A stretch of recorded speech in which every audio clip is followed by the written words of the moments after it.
with possible plans for major stars and more. This is Pro Wrestling Central. My name is John, and you're watching the Wrestling Report.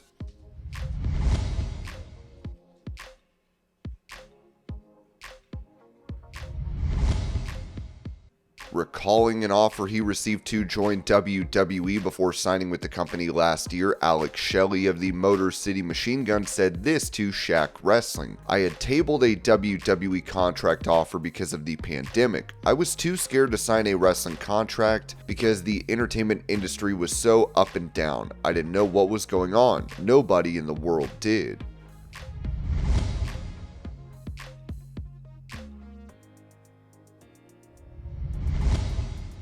Touching on the possibility of Vince McMahon being inducted into the WWE Hall of Fame, Dutch Mantel noted on his Storytime podcast, "I think they still need some separation. I don't think while this is pending, I don't think Vince is going in. I do think that Vince would go in at some point, but they would need time and distance between the event occurring and the lawsuit ending, and then Vince may go in. I think he will go in after 5 years. I think they'll settle the suit in the next year, and he's free to go."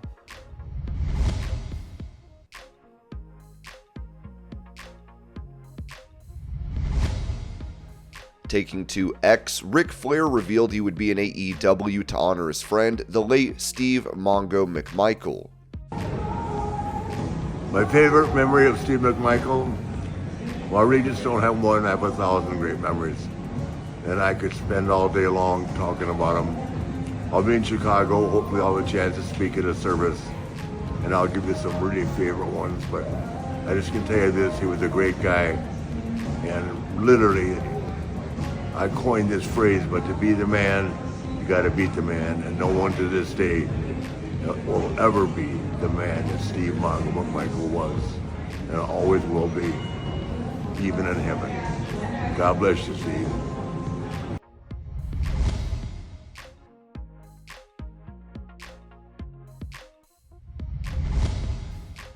Providing an update on his health after having heart surgery, Jake Roberts wrote this on X. "I'm out of surgery, recovering well, and feeling good. Appreciate everyone who prayed and gave their words of encouragement. Back in action again soon."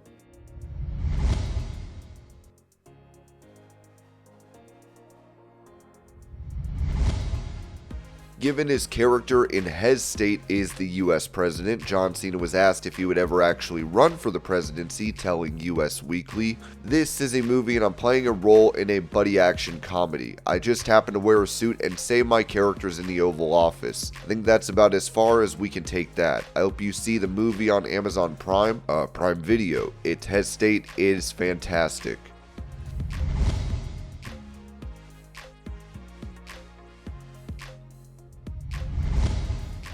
Asked if he is a big cuddly teddy bear in real life, Cena noted during that same interview, "Well, so perception is reality, right? If you always see me dodging explosions and beating people up, you get an idea of like, oh, that's who he is. That's not me. I'm 48. I love to read. I play piano in my spare time. I love to go on dates with the missus. We're here on a date tonight. I am so far removed from what you see on TV, but I'll allow everybody out there, perception is your reality. So whatever your lens of me is, that I can't tell you how to feel."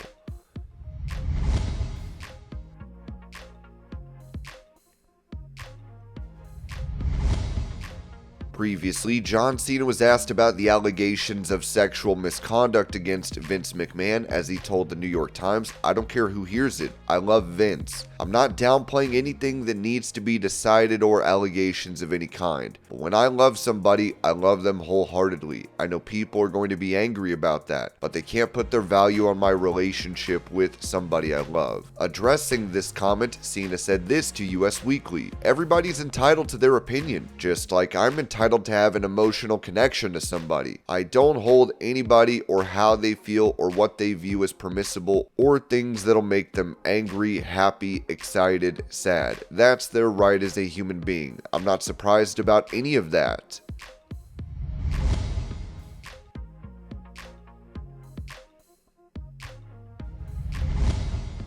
Explaining why viewers should watch AEW over WWE, Will Ospreay told Z100's Superstar Crossover, because we smoke them in every field of wrestling. Mate, we're just better. I respect them. I respect every single one of them. They're all vets. They know what they're doing. They're great at their job. They understand getting people on their feet. But we are so much more of a better wrestling company than them. Our guys smoke them every single day of the week. They've got good guys like Gunther. They've got great guys like Randy Orton. They've got good guys like Chad Gable. I respect all of them, but on our worst day, we smoke all of your guys. Previously, Ospreay said this about WrestleMania 41 to Daily Star. I still, as not only a viewer but also a wrestler, just don't enjoy it. I haven't watched WrestleMania, but from what I've heard, it wasn't the best one. Maybe Io Sky, Rhea Ripley, and Bianca Belair had the only really sick match. Those three are incredible. Three of the best, period. I respect it, and I respect the people doing it.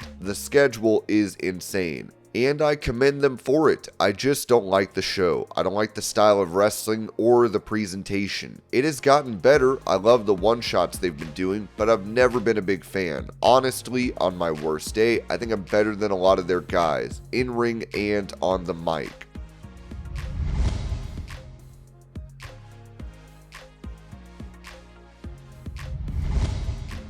When it comes to a potential match between Gunther and Goldberg, Ringside News wrote that Goldberg's name is being floated around internally in WWE, fueling speculation that the Hall of Famer could be gearing up for a return. After his 10th showdown with Gunther at WWE Bad Blood, many expected a match to follow, but WWE hasn't revisited the angle until now. The upcoming rematch between Gunther and Jey Uso on the June 9th episode of Monday Night Raw in Phoenix, Arizona has sparked speculation that it could be setting up a future confrontation involving Goldberg. It's not confirmed, but WWE is apparently planning an angle, but the timing has raised eyebrows as WWE could be positioning Gunther for a big angle coming out of the Saudi Arabia PLE in June. WrestleVote said, I believe the rematch is because Gunther is owed a rematch and there will be an angle coming out of that involving Gunther. Just a way to get him off the Money in the Bank card and onto a big Monday Night Raw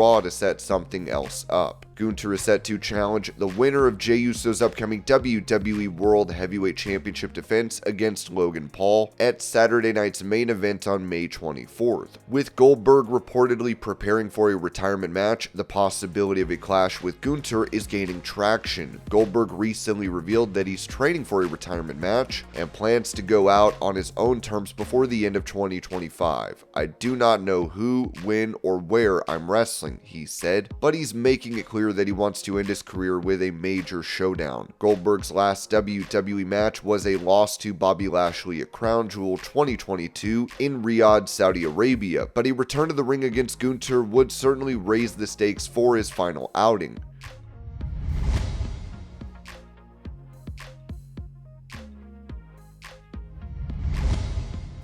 Mentioning potential plans for The Rock to return to WWE programming and interact with John Cena, Jonathan Coachman said this on the Coach and Bro Show. On top of that, I have it on good authority. Who haven't we seen? Who's been taking all of the stray bullets when it comes to, oh, you threw Triple H under the bus, you're nowhere to be found? Who is that? The Rock. And I have it on good authority that Cena and The Rock will cross paths in one way or another by the end of the summer. And this was your pro wrestling news update. I hope you're all having a great day. Thank you so much for watching, and I will see y'all later.